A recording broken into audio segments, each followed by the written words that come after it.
Desde hace 2 o 3 meses tenemos un nuevo compañero en nuestro programa, que es el señor Carlos Díaz. Él es filólogo, pero además él es comentarista de Panorama. Y precisamente hoy está de aniversario. Carlos, encantada de tenerte en el programa. Está de aniversario en Panorama, ¿verdad? Está cumpliendo 15 años, 15 años de hacer comentarios. Sí, Carlos, yo una de las cosas que admiro en ti es que eres una persona que te decides a hacer las cosas. No fue fácil entrar en Panorama. ¿Cómo fue que te decidiste? Bueno, estaba muy jovencito y tenía muchas ganas de escribir en la radio. Yo ya escribía en el semanario Universidad, en el periódico, pero se me ocurrió que por qué no intentar, por qué no probar, además de que la radio es tan masiva.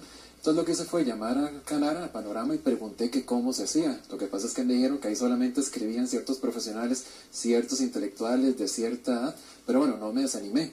Igual escribí mi comentario, lo llegué y lo entregué. Pensaron que yo era como el asistente de ese señor Carlos Díaz, porque como estaba tan joven, generalmente todos los comentaristas ya pasaban como de 40 para arriba. Pero bueno, ahí lo dejé.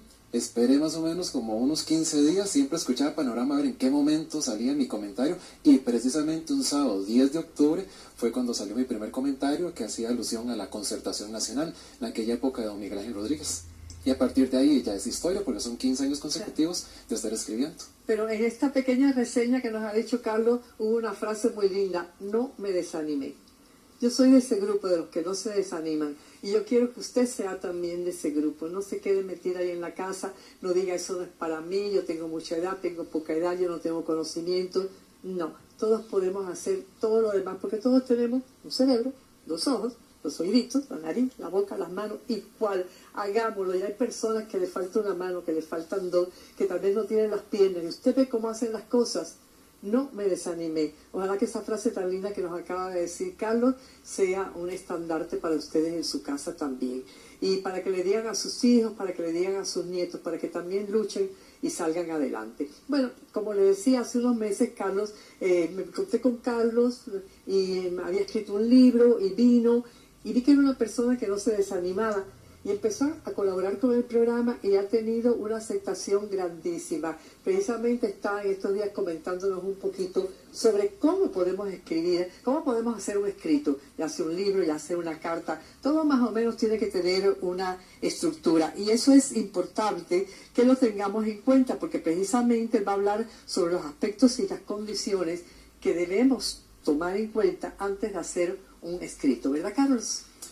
Así es, además de no desanimarse, sí tenemos que ser muy responsables al momento de transmitir nuestros pensamientos y sentimientos por escrito.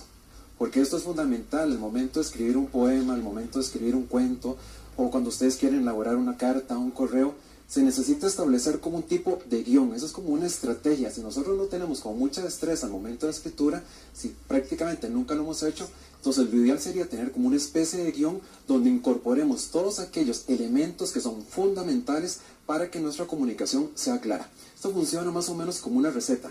Si uno está aprendiendo a cocinar, si no tiene mucha experiencia, se basa en una receta para lograr el producto. Bueno, igual aplica para el escrito. Entonces lo ideal es tener ese guión para poner todos los elementos básicos y que al final las personas puedan leerlo y que no se confundan, o peor, que no comprendan nada. Bueno, ¿cuáles son esos ingredientes entonces que necesita esa receta, que necesita ese guión? Bueno, primero tenemos que pensar en el tema, eso es básico. Las personas pueden decir: bueno, pero eso es muy lógico. Bueno, pareciera lógico, pero hay muchas personas que lo que hacen es que toman la computadora o toman el papel y comienzan a tirar el montón de temas. Al final, si no hay un tema específico, si no hay un tema principal, entonces eso se va a confundir y el texto se vuelve ilógico. Por eso tenemos que definir muy bien un tema. No hay ningún problema que abordemos otros temas, otros aspectos, pero siempre tiene que estar relacionado con el tema principal, porque si no se vuelve ilógico. Segundo punto que tenemos que tener muy pero muy en cuenta, recuerden que esto es antes de ponerse a escribir ya como tal.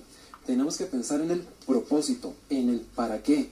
Mentira que nosotros comenzamos a escribir y en el camino va saliendo la intención. No, la intención tiene que estar clara desde el primer momento. ¿Qué busco yo con ese texto? Ya sea un correo, ya sea un cuento, ya sea un poema. Bueno, busco criticar, busco denunciar, busco informar, busco describir. Hay muchos poemas que se hacen solamente como para despertar el romanticismo en el lector. Hay otros que lo que se generan es crítica social.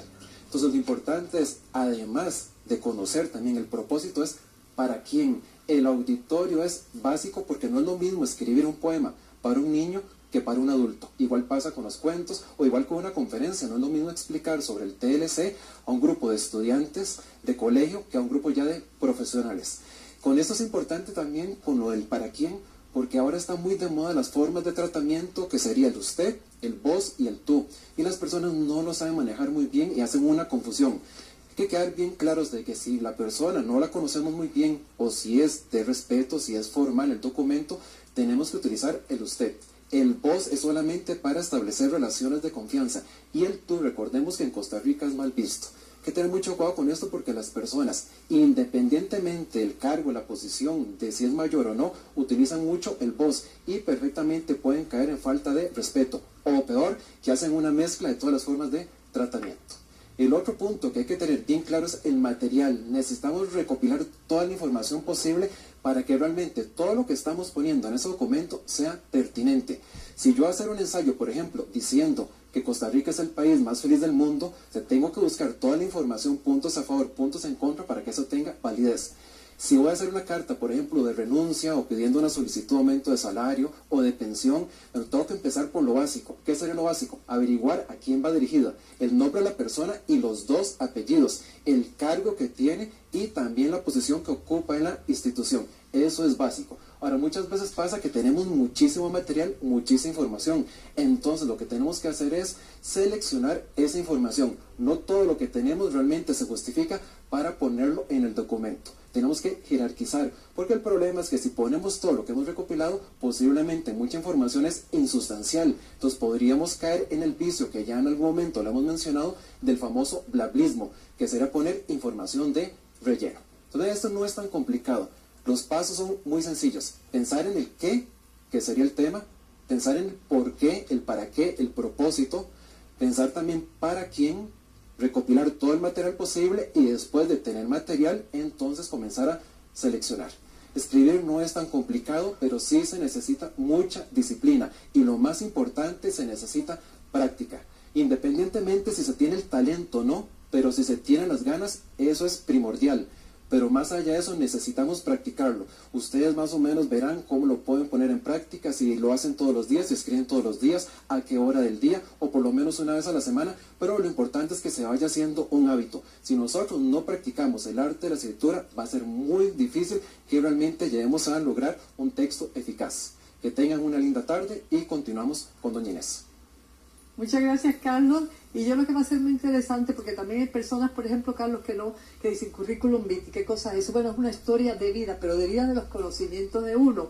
Y ponen cualquier cosa, que fuera una charlita de 15 minutos y lo ponen, que fuera una conferencia de media hora y lo ponen. No, esas cosas no se ponen, ¿verdad? Bueno, podríamos abordar en otro tema, en otra sección, el cómo se hace un currículum. Exacto, cómo se hace un currículum. Que no es llenarlo de 20 hojas. Una revista, exactamente, porque entonces la gente no se lo va a leer. Llega el jefe de personal y dice, ay, no, eso no, y lo quita. Hay que poner lo que de verdad interese, de acuerdo a lo que están necesitando. Y que dicha que menciona a doña Inés, porque conozco curriculistas que lo que hacen es tomar en la primera página y dependiendo como esté escrito, así lo consideran o lo desechan. Exactamente. La importancia del idioma. Bueno, Carlos, muchísimas gracias por estar con nosotros en el programa y vamos entonces a decir a la persona que se quiera comunicar con Carlos que puede hacerlo al teléfono 8326-2865. Así es. 8326-2865. Me pidieron tu correo también. ¿Cuál sería? amacali29@yahoo.com. Repito, amacali29@yahoo.com. Así despacio se dicen las cosas también para que uno se las entienda, porque otras veces nos dicen, me da su teléfono, y yo me dice, sí, 890, ¿qué me dijo? No le entendí nada, y se perdió lo que uno quería hacer, ¿verdad? Vamos entonces a continuar el programa de Teleclub.